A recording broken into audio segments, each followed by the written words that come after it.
well, isn't it? Now, I think this brings us back onto the subject of education. And Diane, you're going to tell us what's been happening.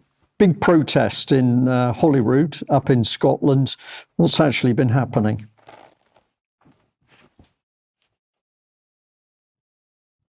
Have we lost you on sound?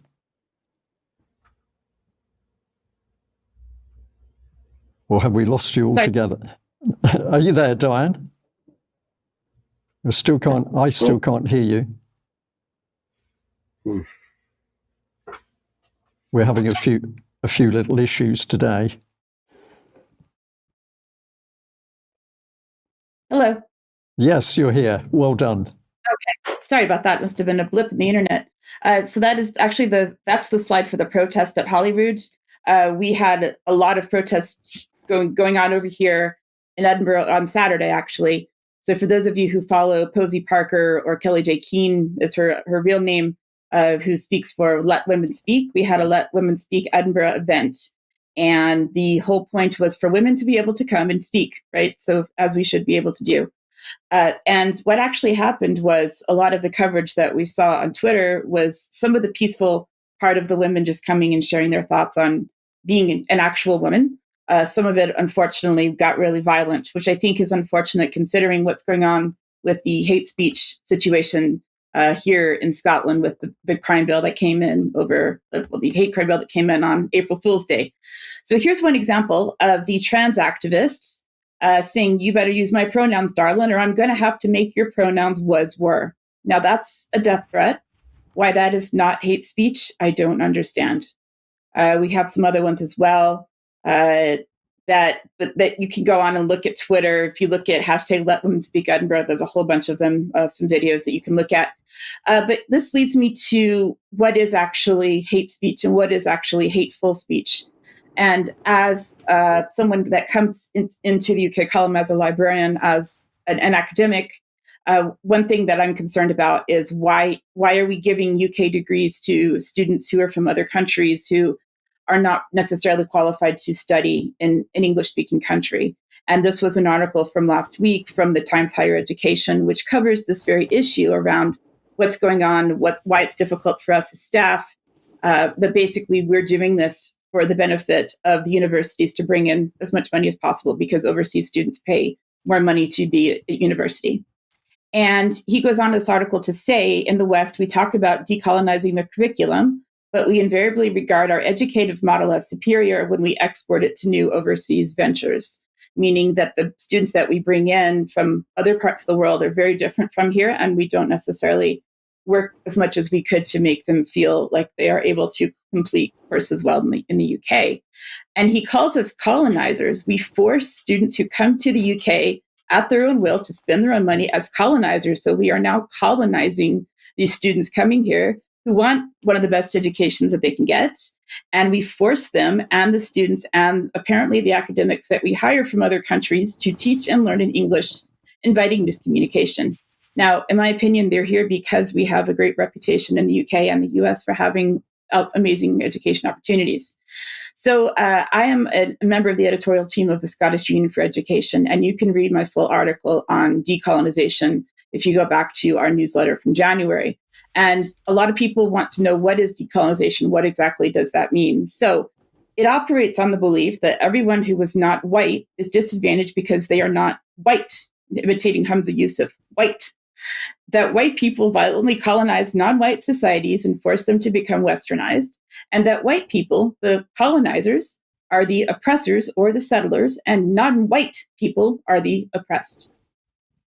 So, going on from there, the former British Empire is presented as a prime example of colonization. Some left-leaning academics, myself not included, believe that white people must acknowledge their white guilt and compensate non-whites for their white privilege by decolonizing. Decolonization does not involve other characteristics that some academics identify as marginalized, such as gender, sexuality, socioeconomic status, or disability, only whiteness. So where do we go from there?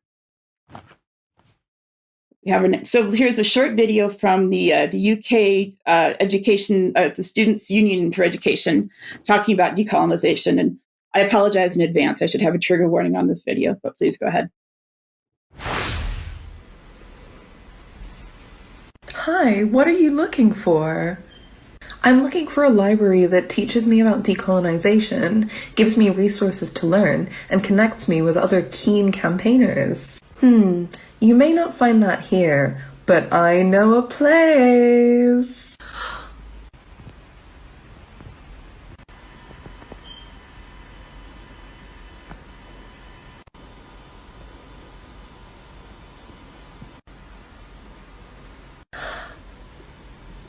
Was that the library you're looking for? Oh my god, yes! Let's decolonize education. So that is just the best resource ever, Ryan. So here, if we go to the next page here, this is what is now the NUS Liberation Library. And you can see here that we have, as we do in this type of environment, different categories of people, because we like to categorize people by labels. So we have Black resources, trans resources, LGBT+, and at the very bottom of the pyramid, disabled and women. And here we see Sarah Khan again, who we just saw in that brilliant TikTok video.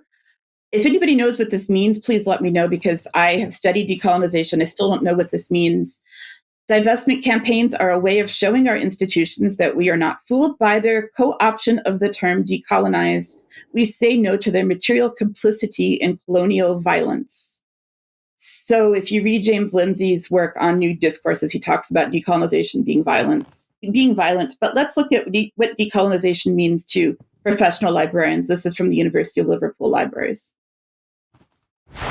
However, historical material contains language and illustrative depictions of people that are offensive and outdated.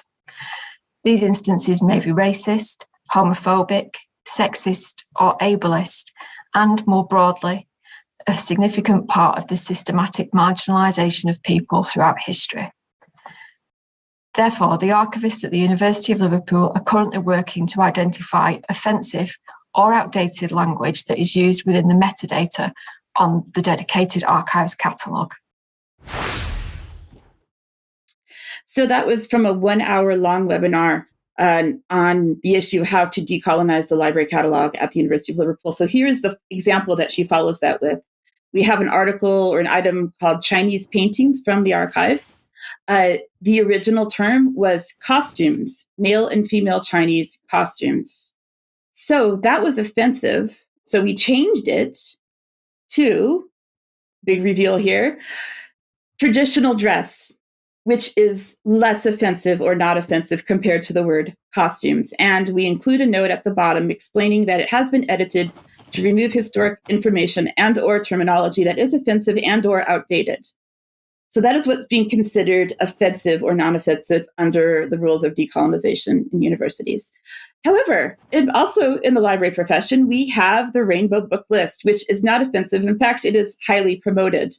This is from the American Library Association's Rainbow LGBT Club. And the Rainbow Book List is something that they produce every year. One of the numbers from 2024, the top 10 for young readers, is a picture book. So it's meant for children before primary school, called Grandad's Pride. Grandad's Pride is created by an author called Harry Woodburn, who is, of course, a they, them. And we see here, they go to a Pride festival, and we see two men kissing, one of them wearing leather bondage gear. So this is what librarians are using as an argument against censorship. Oh, we can't be censoring what people read, but at the same time, we're censoring the word costume and replacing it with traditional dress to avoid being offensive. So in my opinion, Brian, on behalf of my entire profession, I apologize. Well, Diane, you didn't do that because you're doing a sterling job trying to expose what's actually happening. But if we sum up what we've had in our news today, of course, we've got the immense fear that the conflict in Ukraine and also in Israel, Gaza, is causing in many people. We've got dictatorial bodies such as the World Health Organization telling us how they're going to take control in a pandemic. And if somebody thinks that they're going to be standing up to speak out about what's going to happen, well, they're going to change your language so that you can't, or in fact, via the Online Harms Bill, we're going to be saying, no, you can't speak out because that's an attack on another person. So it's pretty obvious what's going on. It's got different facets, but of course, what is the best way to start to deal with what's happening? It's to expose it and talk about it.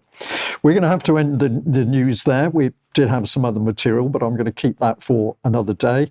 And I'd just like to thank James Roguski very much for coming onto the news today to give us an update. I'm not sure whether you can join us for extra. If you can, James, that would be very welcome. So we'll end the news there. Thank you all for joining us wherever you are in the world. And if you're a member of UK Column, we'll have extra for you in a few minutes. Thank you. Bye-bye.